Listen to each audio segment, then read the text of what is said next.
আমার নবীকে একজন সাহাবী জিজ্ঞাসা করছেন, ইয়া রাসূলুল্লাহ, ইয়া হাবিবাল্লাহ, নবী গো, আমার তরফ থেকে সবচাইতে ভালোবাসা, ভালো ব্যবহার পাওয়ার অধিকার সর্বপ্রথম কার?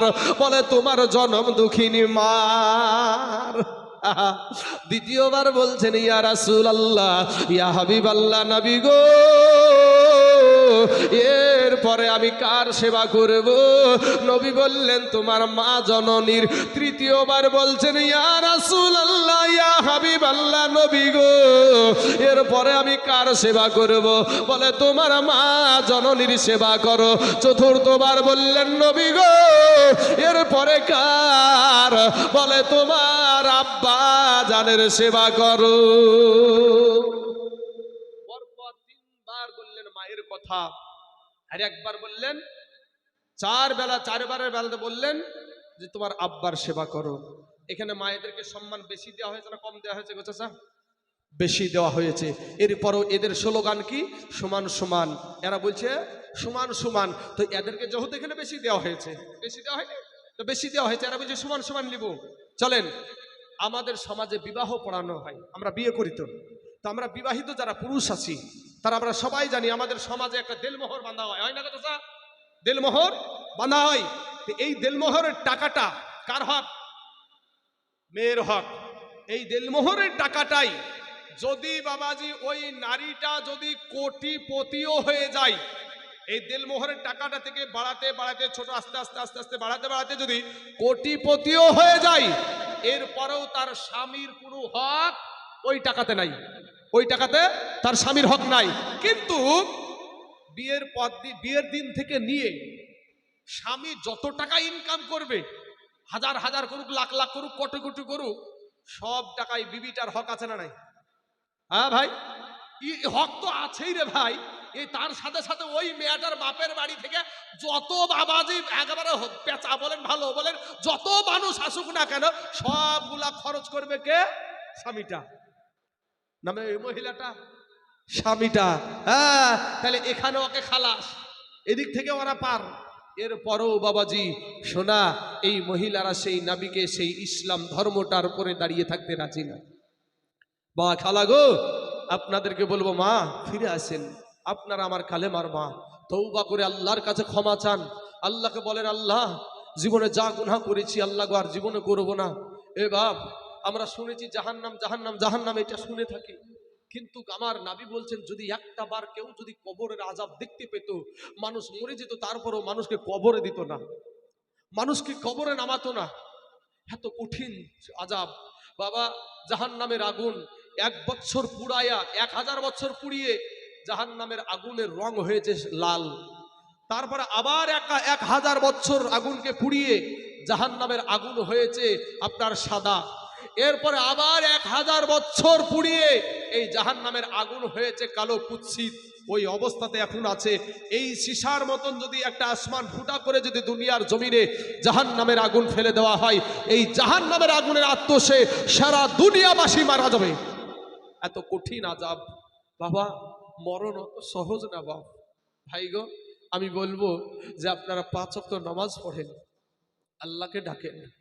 আপনার আল্লাহ আপনাকে কোটি কোটি গুণে, আপনার মা, আপনার বাবা, আপনার ভাই, আপনার বোন, আপনার বিবি, আপনার সন্তানের চাইতে কোটি কোটি গুণে আপনার আল্লাহ আপনাকে বেশি ভালোবাসে। জোরে বলেন সুবহানাল্লাহ।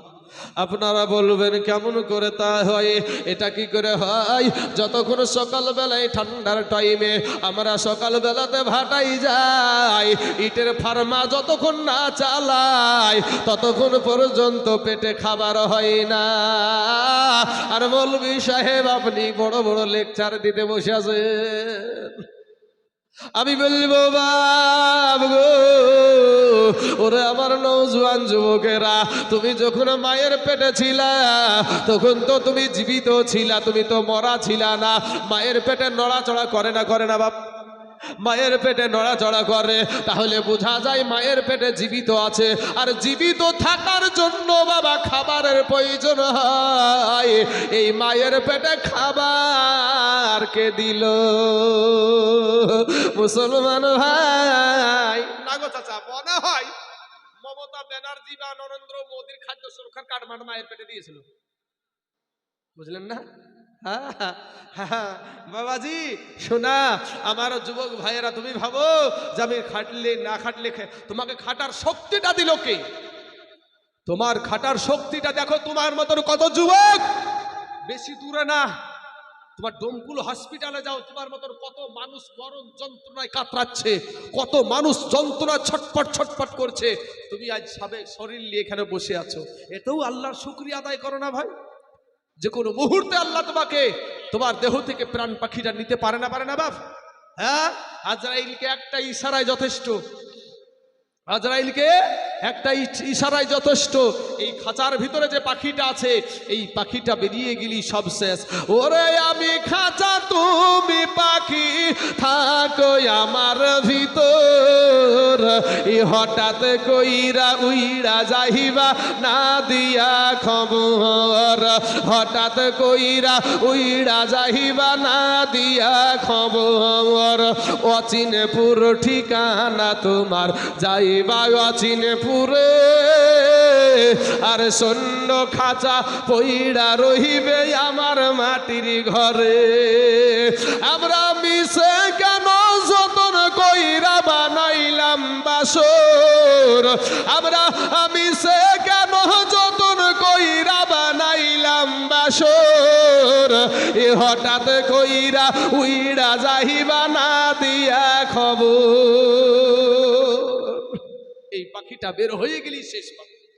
আল্লাহ পাক মায়ের পেটে আপনাকে খাবার কেমন করে দিল একটু শুনেই বাবাজি।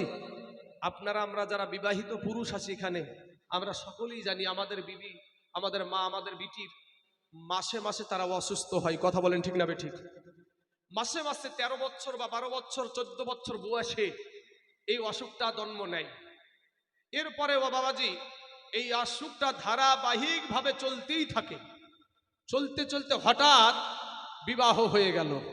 বিবাহর কয়েক মাস যেতে না যেতেই এই অসুখটার কোনো ডাক্তারও লাগে না, কোনো মাস্টার লাগে না, কোনো সার্জন লাগে না, কিচ্ছু লাগে না, কোনো বৈজ্ঞানিক লাগে না, অটোমেটিক এই অসুখটা ভালো হয়ে যায়। কথা ঠিক না ঠিক বাপ?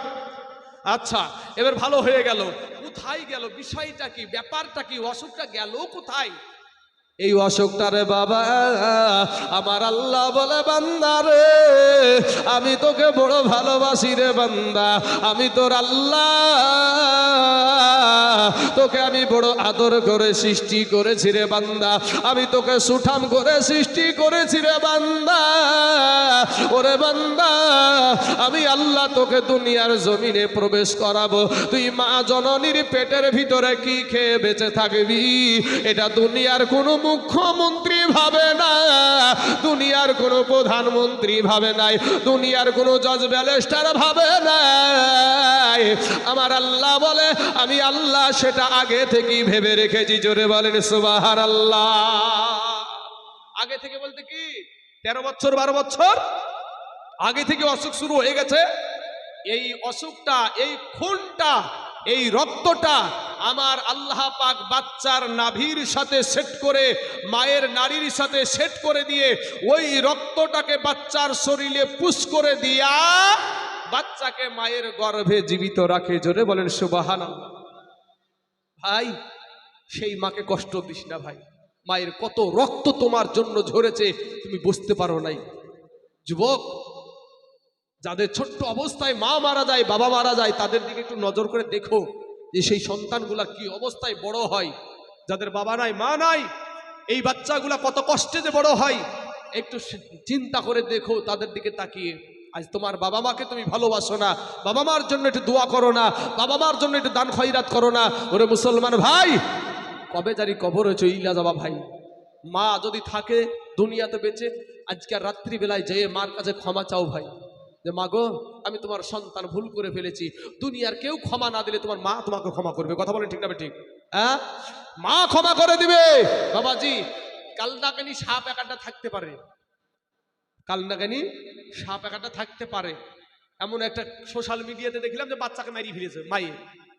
এই মা নাম, এরা মা না, এরা মা নামের কলঙ্ক, মা নামের কলঙ্ক। মা, মা এই একটা শব্দ মিষ্টি, কত যে মিষ্টি কেউ জানে না বাবা। আমরা যারা মা হারায়া দিয়েছি তারা বুঝবে, যারা মা হারায় আছি তারাই জানে। কবি বলছেন বাল্যকালে মা বাপ যার মরে রে, তাহার মতো দুঃখী নাই রে জগতে, তাহার মতো দুঃখী নাই রে জগতে। আমার আল্লাহ বলে বান্দারে তুই দুনিয়াতে যে যাবি, এই দুনিয়াতে যাওয়ার সাথে সাথে তুই তো ভাত খেতে পারবি না, তুই তো রুটি খেতে পারবি না, তুই মোটা কোনো খাবার তোর গলা দিয়ে নামবে না। ওরে বান্দা ওই খাবারটা যে কি খাবি দুনিয়ার কেউ ভাবে নাই। আমি আল্লাহ তোর আগে থেকেই তোর মা জননীর বুকের উপরে আমি 2টা ফ্রিজ বসায়া দিয়েছি। জোরে বলেন সুবহানাল্লাহ। বাপ আমার ভাই জানেরা, এই স্তনের দুগ্ধ আমরা পান করি। বাপ এই স্তনের দুগ্ধটা আমরা পান করি, কিন্তু এটাতে কোনো সর্দি লাগে না, সেলেসাও হয় না, কোনো মেডিসিনও দেওয়া হয় না। অথচ এই দুগ্ধতে আমাদের সমাজে আর একটা কথা বলে দিই, আর একটা কথা আপনাদেরকে শ্রবণ করে দিই। আমার মা খালাদেরকে এটা বলছি, মা প্রথমকার দুগ্ধটা দেখবেন অনেকেই কিন্তু ফালাইয়া দেয়। প্রথমকার যে দুধটা, ওই দুধটা অনেকেই ফালাইয়া দেয়, কিন্তু বাচ্চা দুনিয়াতে আসার সাথে সাথে তার দুনিয়ার যে একটা আবহাওয়া, এই দুনিয়াতে যত জীবাণু উড়ে বেড়াচ্ছে এইগুলা যদি আপনার শরীরে, বাচ্চার শরীরে আক্রমণ করবে, এর কারণে সব রকমের মেডিসিন আমার আল্লাহ মা জননীর প্রথমকার দুগ্ধটাই দিয়েছে। জোরে বলেন সুবহানাল্লাহ। অথচ ওই দুধটা কি বাবা যে ফেলাইয়া দেয়। কোন গরুর বাছুর হলে, বাচ্চা হলে দেখবেন ওই দুধটাকে চিচি ফেললে, হ্যাঁ গেঁদা দুধ, কি দুধ? গেঁদা দুধ ফেলে দিল। ভালো ভিটামিন যুক্তটা কি বাবা ফেলে দিল।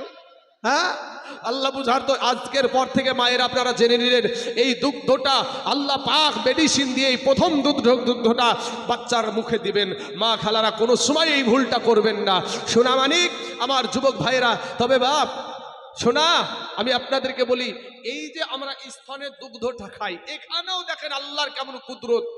আল্লাহর ওয়ামাকারু ওয়ামাকারুল্লাহ আল্লাহু খায়রুল মাকিরিন। এই যে মা জননীর স্তনে বাবা বুঠা রয়েছে, যেইটা আমরা চুষে চুষে খাই, বুঝানোর জন্য কথাটা বলছি, মাইন্ডে কেউ নেবেন না বাপ। তো এই স্তনের বুঠাটাতে আমার আল্লাহ একটা ফুটা দিলেই তো পারতো, একটা ফুটা দিলেই তো পারতো, কিন্তু এই ছোট ছোট ছোট ছোট ছিদ্র 32টা ফুটা কেন দিল? বিষয়টা কি? বিষয়টা হলো এটাই, বান্দারে যদি একটা আমি বড় ফুটা দিয়ে দিতাম তাহলে অনেক দুগ্ধ একসঙ্গে তোর গলার ভিতরে চলে যেত, তোর নিঃশ্বাসটা বন্ধ হয়ে যেত।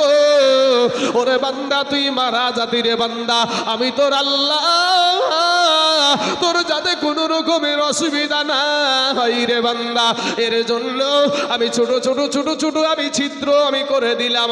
ওরে বান্দা এটা দিয়া ঝিরঝির ঝিরঝির করে তোর মুখে দুগ্ধ আসবে, তুই আনন্দ সহকারে তুই পান করবি। জোরে বলে সুবহানাল্লাহ। আমার আল্লাহ এত দয়ালু বাপ, সেই আল্লাহকে সেজদা করতে জানি না আমরা। ভাই যুবক ভাই, আমার মা খালারা গো, আমার সোনামণিরা, আল্লাহর নিয়ামতের বায়ান করে শেষ করতে পারবো না বাপ, নিয়ামতের বায়ান শেষ করা যাবে না। আমার আল্লাহ পাক দেখেন, আমার আল্লাহ বলে বান্দারে আমি আসমান সৃষ্টি করেছি আমার বলি নাই রে বান্দা, ওরে বান্দা আমি জমিন সৃষ্টি করেছি আমার বলি নাই রে বান্দা, আমি সূর্য সৃষ্টি করেছি আমার বলি নাই রে বান্দা, ওরে বান্দা বান্দারে তুই হলি আমার। জোরে বলে সুবহানাল্লাহ। বাপ আমার আল্লাহ মানুষকে আশরাফুল মাখলুকাত করে আমার আল্লাহ সৃষ্টি করেছে, মানুষকে বড় ভালোবাসে আমার আল্লাহ। আমার আল্লাহ বলে বান্দা তুই যখন আমার কাছে তোর নিজেকে গোলাম মনে করে, দিলটাকে নরম করে যখন তুই চোখের পানি ছেড়ে দিয়ে আমার কাছে তওবা করে দোয়া করিস, আমি আল্লাহ সহ্য করতে পারি না। বাপ এ ভাইয়েরা, আমার মা জননীর কাছে যে যদি বলি, একটা ভুল করার পরে যে যদি বলি মা গো, কানতে কানতে গিয়ে যদি বলি মা আমি তোমার কাছে ভুল করেছি ক্ষমা করে দাও, বলেন তো মা ক্ষমা করে না? করে না? ক্ষমা করে দেয়। আচ্ছা, এই মায়ের চাইতে কোটি কোটি কোটি গুণে, সহস্র কোটি গুণে আমার আল্লাহ আপনাকে বেশি ভালোবাসে, ওই আল্লাহ আপনাকে নামাত করে থাকবে। কিন্তু বাবা, নিজের বিবেকের আদালত সবার আছে, এই বিবেক দিয়ে একটু চিন্তা করেন না, আল্লাহর সাথে কেমন করেছি আমরা। আল্লাহর দেওয়া হাত, আল্লাহর দেওয়া চোখ, আল্লাহর দেওয়া পাও, আল্লাহর দেওয়া কান, আল্লাহর দেওয়া জবান, এই জবানটাকে মিথ্যা কথা বলতে বলতে আমরা এই জবানটাকে নাপাক করেছি। এই যে বাবা যে ডিজে বক্স চলবে এখন, একাধ মাস তো এখন বাবা নতুন বছর পালন করবে সব নাকি, নতুন বছর, বেটা মুসলমানের বাচ্চা, হ্যাঁ বা এই বেটা ইসলাম ধর্মে যে কোনটা যে প্রথম মাস এটা আর জানা নাই, কোনটা যে প্রথম মাস এটা জানে নাই, আমার নবী কোন দিন দুনিয়াতে আসলেন এটা জানা নাই, মহরম মাস কেন হলো, মহরম মাসের 10 তারিখে কি হলো, কি আর কেন হলো, কিসের জন্য হয়, এগুলো জানা নাই। শুধু বাবাজি বাহাদুরি, কেউ কাউকে মানি না, ই বলে আমি মাস্তান, ও বলে আমি মাস্তান, সবাই মাস্তানি করতে করতে এখন বাইরেকার যত বিধর্মী যারা সুযোগ পেয়ে গেছে, বলছে এরাই তো লেগেছে, তা আমাদের আর আঘাত করতে কি যায় আসে, এখন ওকে আপনাকে মারছে তো আমি দেখছি, আর আমাকে মারছে তো আপনি দেখছেন। এই তো অবস্থা নাকি পৃথিবীর অবস্থা। হলে ইসরায়েলের মতন ছোট্ট একটা মুরগির খুন্ডিয়া বাবা, এই মুরগির খুন্ডিয়া হইয়া এতগুলা রাষ্ট্রকে একসাথে আক্রমণ করে। আমাদের ভিতরে একতা নাই, গোটা শুধু এই ভারতবর্ষ না, গোটা পৃথিবীতে একই অবস্থা, গোটা পৃথিবীতে এই অবস্থা। আজ আল্লাহ আমাদের ভিতরে নাই, যদি আল্লাহ থাকতো, যদি আল্লাহর যদি আইন আমাদের ভিতরে যদি বলবৎ থাকতো, তাহলে কেউ মুসলমানদেরকে একটা ফুলের ছিটকাও দিতে পারতো না। কারণ এই সারা পৃথিবীতে মুসলমানেরা বিরাজমান করেছিল এবং ভবিষ্যতে করবে, সেটা এখনো আসতে সময় আছে, এখনো আসতে সময় আছে। তবে মনে হয় যে চাচা, আমার যুবক ছেলেরা বা আপনারাও দেখে যেতে পারবেন এই জিনিসগুলা। আমি যদিও যাচ্ছিলাম যে মায়ের দেলটা কেমন, মার কাছে ক্ষমা, ওদিকে যাচ্ছিলাম, তবে তার আগে এই যে জায়গাটা আপনারাও দেখে যেতে পারেন, কথাটা বললাম, এই কথাটার মধ্যে কিছু জিনিস ভরা আছে, একটু জেনে যান। বাবাজি, আপনারা শুনেছেন যে ইমাম মেহেদি নামে একজন ব্যক্তি আসবে, ইমাম মেহেদি নামে একজন ব্যক্তি আসবে। সারা দুনিয়া যখন আপনার একেবারে রাস্তাঘাটে জেনা চলবে, রাস্তাঘাটে আপনার সমস্ত খোলামেলা চলবে, তো সব জায়গায় এরকম যখন হবে, তখন ইমাম মেহেদির আবির্ভাব ঘটবে। কেমন করে? উনি হবেন এমন একটা পাহাড়িয়া অঞ্চলের বস্তি মতো এলাকা, মক্কা দেশের আবার ওই আরব দেশের একটা বস্তি মতো এলাকায় তিনার বসবাস হবে। 40 বছরের আগে উনি বিয়ে করবেন না, কেউ আসলে বিহাই দিবে না। ইমাম মেহেদির সঙ্গে 40 বছরের আগে উনি বিহাই করবেন না। তো উনি কি করবেন? ছাগল, বকরি, ভেড়া এগুলা চড়াই করবেন, পাহাড়ে পাহাড়ে, জঙ্গলে জঙ্গলে এটা করবে, একেবারে আপনার পাগল বেশের মতন চলাফেরা করবে। তো উনি বাবাজি যখন দাঁড়াবে, উনি যখন যদি 10,000 লোকের সামনে দাঁড়ায়, তো 10,000 চাইতে উনাকে উপরে দেখা যাবে। উনার সাথে হেঁটে কেউ বাবাজি পারবে না, উনার সাথে রাস্তায় হাঁটতে কেউ পারবে না।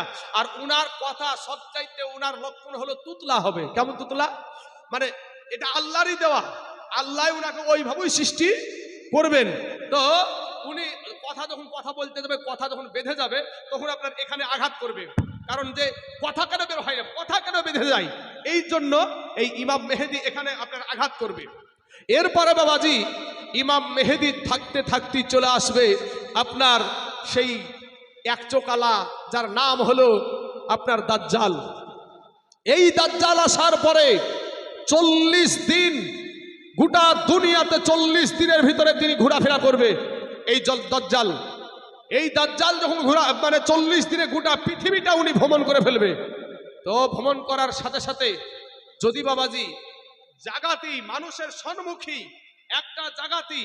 একটা যুবককে জবাই করবে, তারপরে ওই যুবকটাকে আবার ও নিজেই জিন্দা করবে। এই শক্তি আল্লাহ দেবে। কে দেবে? আল্লাহ দেবে। আর মরার পরে যে আমরা দুনিয়াতে আর জীবিত হতে পারবো? মরার পরে আমরা কেউ জিন্দা হতে পারবো না। কিন্তু এই দাজ্জাল এক হাতে আপনার ডান হাতে থাকবে জান্নাত, আর বাম হাতে থাকবে জান্নাত, আর ডান হাতে থাকবে জাহান্নাম। এই জিনিসটাই দুনিয়ার, এই যে জাহান্নামটাই হবে জান্নাত, আল্লাহর জান্নাত। বুঝতে পারলেন না বাবাজি আমার সোনা মানিকেরা? তো এই দাজ্জাল এসে উনি করবে কি, জাগাতি মানুষকে বলবে যে দেখো তোমরা আমাকে আল্লাহ খোদা বলে মানো, তোমরা আমাকে আল্লাহ বলে মানো, আমি তোমাদের রব। দেখো তোমাদের সামনেই আমি একটা মানুষকে মারতেও পারি, আবার জীবিতও করতে পারি। সাথেই আপনার একই জায়গাতে আপনার জীবিত করবে, আবার একই জায়গাতে আবার মেরেও ফেলবে। বাবাজি এইগুলা দেখে মানুষ হতভঙ্গ হয়ে যাবে। মুনাফিক টাইপের কিছু লোক থাকে না দাদা, মুনাফিক, যেদিকেই পানি পড়ে সেদিকেই ছাতি ধরে, হ্যাঁ, গোল আলুর মতন সব জায়গাতেই চলে। হ্যাঁ, তো এই ব্যক্তিগুলা বলবে আরে সব বোনাস করিয়েছে রে, এই হচ্ছে আসল খোদা। ওগুলি যে বলবে আল্লাহ আমার রব বলে মানিয়ে নেবে। বাবাজি এই রব বলে মানতে মানতে গোটা দুনিয়ার ভিতরে বেশিরভাগ হাজারে হাজারে কাতারে কাতারে মানুষ তার দলে যোগ দিবে, একশো করে তার অলৌকিক ঘটনাগুলো দেখে। অলৌকিক কি, একটা জমিতে জীবনে ফসল হয়নি, তো জমিটাতে বলবে এই জমি এবার থেকে ফসল দিবি, অটোমেটিক ওই জমি থেকে ফসল হবে। বৃষ্টি হয় না, অনেকদিন বৃষ্টি হয়নি, ওই দাজ্জাল বলবে আকাশ বৃষ্টি নামা, বৃষ্টি নেমে যাবে। এবার যখন এর ভিতরে একটা যুবক ছেলে উঠে বলবে যে ওকে, যুবকটাকে যখন বলবে যে আমি আল্লাহ, তখন ওই যুবকটা বলবে আমরা জানি যে তুমি দাজ্জাল। তখন বলবে দেখ তোর আল্লাহ কি করতে পারে, বলে আমার আল্লাহ জিন্দাকে মুর্দা করতে পারে, মুর্দাকে জিন্দা করতে পারে। তখন বলবে আমিও পারি, আমিও পারি।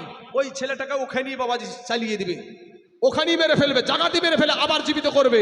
তখন উঠে বলবে দেখ তোকে আমি এখনই মেরে ফেললাম, আবার জীবিত করলাম, অতএব এবার তো তোর আল্লাহ বলতে মানতে আর বাধা নাই। তখন ওই যুবকটা বলবে দাজ্জাল গো, এবার আমি আরো সাঙ্গুইন হয়ে গেলাম। আমি দুনিয়ার জমিনে অনেক আলেম ওলামার মুখে শুনেছি, আমার নবী বলে গেছেন দাজ্জাল দুনিয়াতেই জবাই করবে, আবার দুনিয়াতেই জিন্দা করবে। বাবা দাজ্জাল এইরকম অলৌকিক ঘটনাগুলা দেখাবে। একবারে যার বাবাজি বাড়িতে বরকত নাই, ও আপনার বাড়িতে যেমন বলবে অমনি ওই বাড়িতে বাবাজি একবার ধন দৌলত লোড হয়ে যাবে। তো এখন কথা বলি মানবেন না, টাকার কাছে সবাই বিক্রি হচ্ছে, টাকার কাছে কেউ দাঁড়িয়ে আছে নাকি? বেটা এত টাকা পাচ্ছে কিসের লোকে ছাড়ে পড়ে? হ্যাঁ, যা টাকা দে, টাকা বলে সে টাকা দে, টাকা দে, আগার টাকা দে। হ্যাঁ বাবাজি আবার সোনা মানিকেরা, এরপরে এবার আসবে এই দাজ্জালকে শেষ করার জন্য আসবে যার নাম হলো ঈসা পয়গম্বর। ইনি বাবাজি আমার আল্লাহর কাছে দোয়া করেছিল যে শেষ নবীর উম্মত হয়ে দুনিয়াতে যাব, উম্মত হতে চাই। আমার আল্লাহ দোয়া কবুল করেছে। আবাজি দামেস্কের মসজিদে সিরিয়ার দামেস্কের মসজিদে বা ওখানে আপনার একটা মসজিদের নাম করা আছে, সেই মসজিদের আপনার মিনারে যে গম্বুজ করে মিনার করা থাকে, ওই মিনারের উপরে উনি দুইজন ফারিস্তার কাঁধে ভর দিয়ে উনি ওখানে আগমন করবেন। আর পরে ওখান থেকে চিৎকার দিবে, এ মুসলমানেরা তোমরা নামাও, আমি ঈসা পয়গম্বর এসেছি। তখন বাবাজি মইয়ের সাহায্যে, মই দিয়ে তাকে আপনার নামানো হবে। এরপরে ওখান থেকে আপনার বহুত অলি গলি পার করে সর্বপ্রথম ঈসা নবী যাবে আমার নবীর রওজাতে, আমার নবীকে গিয়ে সালাম দিবে। ওই সালাম দেওয়ার সাথে সাথে আমার নবী এক নবী আর এক নবীকে সালাম দিবে। আমার নবীজি আপনার নবীজি বাবাজি রওজার ভিতর থেকে ঈসা নবীর জোরে আওয়াজ দিয়ে সালামের উত্তর দিবে। জোরে বলে সুবহানাল্লাহ। বাবাজি শোনা আমার মালিকের, আমার ভাই জানেরা, এরপরে বাবাজি ঈসা নবীর সাথে শুরু হবে এই দাজ্জালের। যখন শুনবে ও, যখন আপনার ইসরায়েলে যায় যখন অবস্থান করবে, এমন তো সময় শুনবে যে ওগো শোনে না ওগো, ঈসা নবী নাকি আসছে। এই যেমন এই কথাটা শুনবে গো আব্বা জান, আর এই দাজ্জাল তখন পালাতে আরম্ভ করবে। দাজ্জাল পালাতে মানে হক যখন আসবে, বাতিল তখন এমনি পালাবে, বাতিল পালাতে শুরু করেছে। কিন্তু ঈসা নবীর সাথে পালিয়ে বাঁচতে পারবে না, পালিয়ে বাঁচতে পারবে না। কিছুদিন আগে আপনার সাথে ঘটে যাওয়া একটা জিনিস দেখেন না বাবা, আপনাদের সঙ্গে একটা ঘটে যাওয়া জিনিস, করোনা ভাইরাস যখন আসলো, আরে বাবা রে, দুনিয়াতে বাঁচার জন্য এক বৃদ্ধা বাবজি, এরকম বয়স্ক মানুষ লাঠি নিয়ে বাবজি বসে আছে, ওইরকম চাচা বলছে যে আমরা আল্লাহ যদি মৌত রাখে মৌত হবে। পুলিশে বলছে, মানে ওই মিডিয়াতে ধরেছে, তোমাকে যে মাস্ক করতে বলিয়েছে, ঘরের ভিতর থেকে বাড়াতে নিষেধ করেছে, বাড়াও কেন? বাবাজি যত নিয়ম কানুন গুলা বের করলো, এরপরেও কি বাবাজি, এরপরেও কি তার হাত থেকে মানুষ বাঁচতে পারবে? এত মাস্তানি। ইসরায়েল বলছে, আমেরিকা বলছে পারমাণবিক বোমা মারবো, হ্যান মারবো, তেন মারবো। পাকিস্তান হুমকি দিচ্ছে আমার ভারতকে। বাবাজি শোনা, আমি বলবো দেখো, এই হুমকি টুমকি দিয়া যখন ছোট্ট একটা অসুখ, ছোট্ট একটা আল্লাহর বালা দুনিয়াতে এসে গেল, করোনা নামে, ভাইরাস নামে, গোটা দুনিয়া একেবারে স্তব্ধ হয়ে গেছে। কিসের পারমাণবিক বোমা? কিসের কি? মহিলাদেরকে বলা হয়েছে পর্দা করতে, পুরুষেরা পর্যন্ত মুখ ঢাকা চলে যায়। আর যদি মুখ ঢাকে তো পুলিশের ডান্ডা বাড়ি, হাইরে ডান্ডা বাড়ি। ওরে আসিল ভাইরাস করোনা, কিয়ামতের নমুনা, আমার আল্লাহ ছাড়া কেউ তা জানে না। আসিল ভাইরাস করোনা, কিয়ামতের নমুনা, আমার আল্লাহ ছাড়া কেউ তা জানে না। ওরে পাক কোরআনে এ যাই গো দেখা, ও মানুষ দেখবে কিয়ামতের নিশানায়,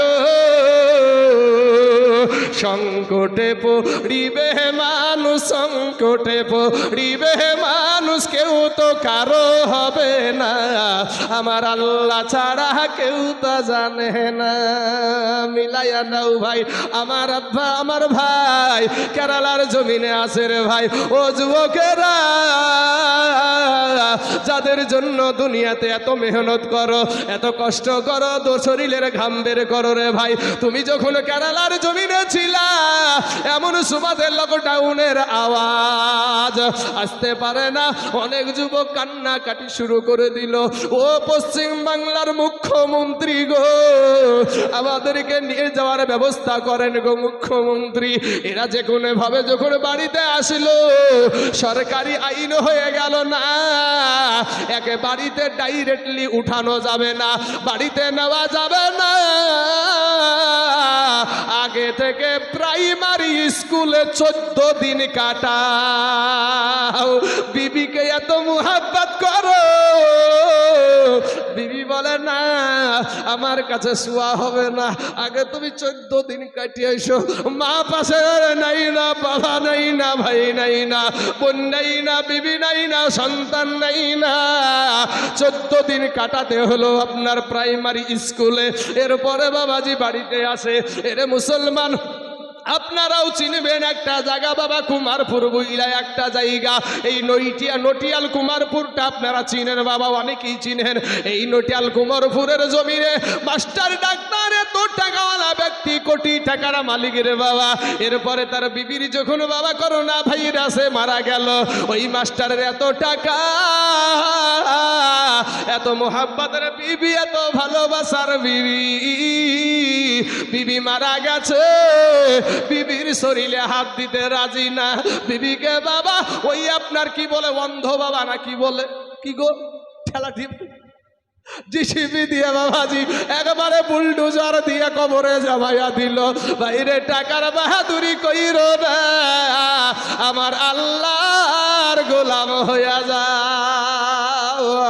আসিল ভাইরাস করোনা, কিয়ামতের নমুনা, আমার আল্লাহ ছাড়া কেউ তা জানে না। মনে হয় আমাদের প্রধানমন্ত্রী জানতো বাবাজি, না হলে ঢাক ঢোল ওই হাড়ি বাজাতে বললো, তা বাজা, থাল বাজা, থাল থাল, এই দেখে থাল বাজায়নি বাবাজি। ওরে মসজিদেতে যাইতে মানা, এখন ঘরের ভিতর জেলখানায়। মসজিদে বাবাজি 72 বছর যাইনি মসজিদে, আর করোনা ভাইরাস মরিয়ে তো যাবো, যাইনি আল্লাহকে ডাকি, মসজিদে চলে গেছে বাবাজি।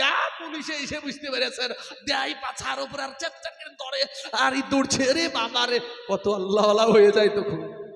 বিপদে পড়লে আল্লাহ বাঁচাও, আর বিপদ থেকে উদ্ধার হলি আল্লাহ নেই, আর আল্লাহর হুকুম চলে না। বাবাজি মসজিদে যাওয়া বন্ধ হয়ে গেছে। যুবকেরা ভাবছে আমাদের এখনো নামাজ পড়া হয়নি, এখনো দাড়ি রাখার টাইম হয়নি, এখন আমি নায়ক হয়ে ঘুরবো। ভাই রে, এই দাড়ি রাখার কারণে আমাদের ইজ্জত, আমাদের সম্মান আল্লাহ কমাই না, আমরা না খাইয়া মরি না রে ভাই। তোমাদের এখানে এসেছি মেহমান হয়ে, তো মেহমান হয়ে এসেছি ভাই, মেহমানদের কি খাবার খারাপ খাবার দেয় গো চাচা? ভালো ভালো খাবারটা মেহমানদেরকে খাওয়াই, তাছাড়া আলেম ওলামাদেরকে আরো ভালোটা খাওয়াই। হ্যাঁ, আরে খেতে পারি না তারপরেও বলে হুজুর এই দেখেন এই ডুবেটা খান, এটা একটা ভালো ডুবে, এটা একটা বুকড়িয়ার হাড়, এটা একটু খান। বাবাজি যুবক, এইটার কারণ হলো আমাদের দাড়ি এবং টুপি। এই দাড়ি আর টুপির কারণেই আল্লাহ এই সম্মানের জায়গায় উঠায় আছে, মানুষ এত সম্মান করে। ভাই যুবক, তোমরাও ফিরে এসো, তোমরাও যখন আল্লাহর পথে হয়ে যাবা, আল্লাহ তোমার জন্য আল্লাহ তোমার হয়ে যাবে, আর তুমি যখন আল্লাহর হয়ে যাবা আল্লাহও তোমার হয়ে যাবে। অতএব ভাই রে, গোলাম হয়ে যাও আল্লাহর। এরপরে বাবাজি যখন শুনবে ঈসা নবী আসবে, তো দাজ্জালকে মারার মতন কোনো মানুষ পারবে না তাকে মারতে। কোনো বোমা বলেন আর কোনো যত রকমের অস্ত্র আছে দুনিয়াতে আপনার কোন রকম ভাবে তাকে মারতে পারবে না। কিভাবে মারা যাবে? সে মারা যাবে ঈসা নবীর নাকের নিঃশ্বাসে এমন একটা মেডিসিন থাকবে, ওই নিঃশ্বাসটা গিয়ে যখন তার শরীরে আক্রমণ করবে তখন সে এমনি এমনি মারা যাবে। বুঝলেন না? সারা দুনিয়াতে এত মাস্তানি চালাবে, এত তাণ্ডব চালাবে, কিন্তু বাবাজি ঈসা নবীর নাকের নিঃশ্বাসে এই দাজ্জাল শেষ। মুসলমানদের কাছে তরবারি নাই, মুসলমানদের কাছে অস্ত্র নাই, কিন্তু মুসলমানদের কাছে রাস্তার পাথর আছে। এটা দেখে রেখো ভাই। কি ভাই? মুসলমান বাবাজিরা রে, এবার ঈসা নবী যখন দাজ্জালকে শেষ করে দেবে, এমতো অবস্থায় সবাই কিন্তু বাবা তখন ঈমানওয়ালা হয়ে যাবে, সবাই তখন আল্লাহওয়ালা হয়ে যাবে, সবাই বাবা নবীওয়ালা হয়ে যাবে। এইদিকে বাবা যে ইমাম মেহেদির বর্ণনা দিচ্ছিলাম ওটা কিন্তু ছুটে গেছে। ইমাম মেহেদি নিজের পরিচয় কোনো সময় দিবে না, নিজের পরিচয় কোনো সময় নিজে থেকে বলবে না। একটা সময় 40 বছর বয়সে এই ইমাম মেহেদি তার গ্রাম থেকে হজ করার জন্য বাবা চলে যাবে আপনার কোথায়? মক্কাতে কাবা শরীফ তোয়াফ করতে। ওই কাবা শরীফ তোয়াফ করার সময় এই ইমাম মেহেদি যখন ঘোরাঘুরি করবে, ওই জায়গায় কিছু আল্লাহওয়ালা ব্যক্তি থাকবে, কিছু আল্লাহর ওলি থাকবে রে বাবা। ওই আল্লাহর ওলিরা দেখে বলবে তুমি হইলা ইমাম মেহেদি। বাপ এটুক বলবো, তবে বাবাজি একটা দুরূদ শরীফ পড়েন, আল্লাহুম্মা সাল্লি।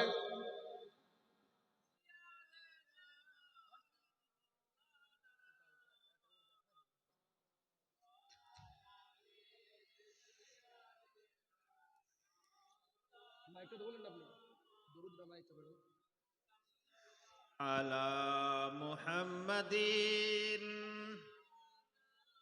मुहम्मद हरदम ज़ुबान से कलम पाक नाम मोहम्मद हरदम ज़ुबान से निकालो शाफी সাল্লাল্লাহু আলাইহি ওয়াসাল্লাম। বাবাজি এবার এই ইমাম মেহেদি কে দেখে কিছু আল্লাহর ওলিগণ, আল্লাহওয়ালা ব্যক্তি, ইনারা কি করবেন? দেখে চিনে ফেলবে। তখন বলবে যে আপনি হলেন ইমাম মেহেদি। উনি তখন বলবে না, আমি ইমাম মেহেদি নয়। এটা বলবে না, বলবে আমি হইলাম আব্দুল্লাহর বেটা মুহাম্মদ। নাম কি হবে দুনিয়ায়? মুহাম্মদ। আর তার বাবার নাম হবে আব্দুল্লাহ। আমার নবীর নামে নাম হবে, ইমাম মেহেদির নাম হবে আমার নবীর নামে নাম। তার বাবার নাম হবে আব্দুল্লাহ, তার মায়ের নাম হবে আমেনা, তার বংশ হবে মা ফাতেমার বংশ। জোরে বলেন সুবহানাল্লাহ।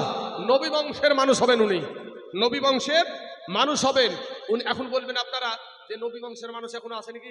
বাবা আছে, শুনেন, তাদেরকে বলা হয় সৈয়দ বংশ। কোন বংশ? সৈয়দ বংশ।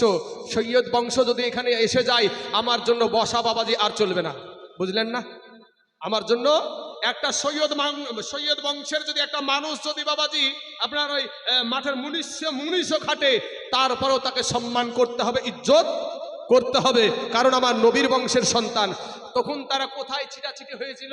ওই যে বাবা শুনেছেন কারবালার ঘটনা, এজিদ, আপনার আমিরে মুআবিয়া বেটা এজিদ, ওই এজিদ তাণ্ডব চালিয়েছিল, যুদ্ধ লাগিয়েছিল আপনার মদিনাতে। ওই মদিনার আল্লাহর নবীর সাহাবী যারা 10,000 সাহাবীকে তারা শহীদ করে দিয়েছিল, এবং 3,000 আল্লাহর নবীর সাহাবীর বিবি। সাহাবী কারা? সাহাবী কারা? এই এজিদকে আমাদের সমাজে ভাই কিছু লোকে বাবাজি বলে এজিদের কোনো দোষ ছিল না।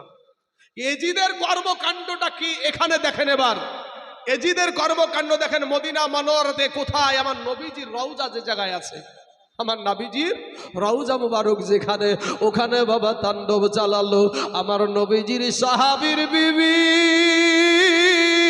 ওই বিবিদেরকে বাবা ধর্ষণ করেছিল, 3,000 বিবিদেরকে ধর্ষণ করেছিল।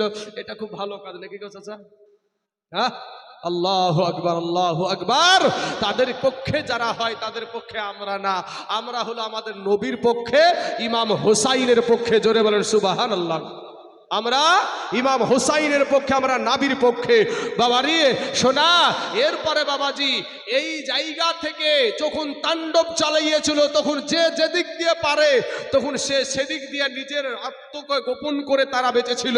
তো ওই আপনার একটা নির্জন এলাকা, বস্তি এলাকা, যেখানে লাইট থাকবে না, এই রকম একটা পাহাড়িয়া বস্তি এলাকা থেকে ওই ইমাম মেহেদির আগমন ঘটবে। তো উনি বাবাজি মক্কাতে যখন এসে অবস্থান করবে, সবাই বলবে আপনি ইমাম মেহেদি, কিন্তু কেউ কিন্তু উনি কিন্তু নিজে থেকে কোনো সময় বলবে না যে আমি ইমাম মেহেদি, এটা বলবে না। বলবে আমার বাবার নাম হলো আব্দুল্লাহ, আমি মুহাম্মদ, এটাই বলতে থাকবে। এমন সময়তে মক্কাতে এত পাপাচার চলবে, এত পাপাচার চলবে। এই পাপাচার দেখে আমার ওই ইমাম মেহেদি উনি তখন বাবাজি আমার দয়ার নবীর রওজার দিকে রওনা হবে। জোরে বলেন সুবহানাল্লাহ। মদিনার মানুষ আগেও ভালো ছিল, এখনো ভালো। বাপ মদিনার মানুষের আদর্শই আলাদা। তো আপনি কি করবেন? ইমাম মেহেদি তখন আপনার মক্কা থেকে মদিনার দিকে রওনা হবেন। রাস্তার মাঝে আরো কিছু আল্লাহওয়ালা ব্যক্তি, আল্লাহর ওলিগণ তাকে দেখে আবার চিনে ফেলবে। উনি আবারও বলবেন যে আমি হইলাম আব্দুল্লাহর বেটা মুহাম্মদ। তখন বলবে জোর করে উনার কথা তখন আর নিবে না, জোর করে ওখান থেকে ধরে নিয়ে আবার কাবা কাছে, কাবা শরীফের কাছে এসে বলবে দেখো আল্লাহর নবী। নারে তাকবীর, নারে রিসালাত, নারে রিসালাত, মাসলাকা আলা হযরত, মাসলাকা আলা হযরত হযরত মাওলানা মুহাম্মদ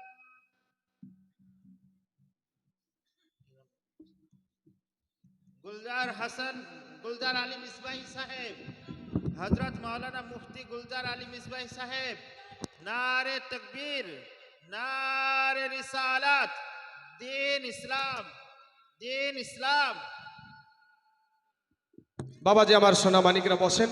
এই দেখেন আপনাদের প্রধান বক্তা, যার কথা আমি কিছুক্ষণ পূর্বে বললাম, যে একজন কিতাবের দক্ষতাপূর্ণ আলিম, একজন জ্ঞানী মানুষ, একটি বড় মাদ্রাসার যিনি শিক্ষক।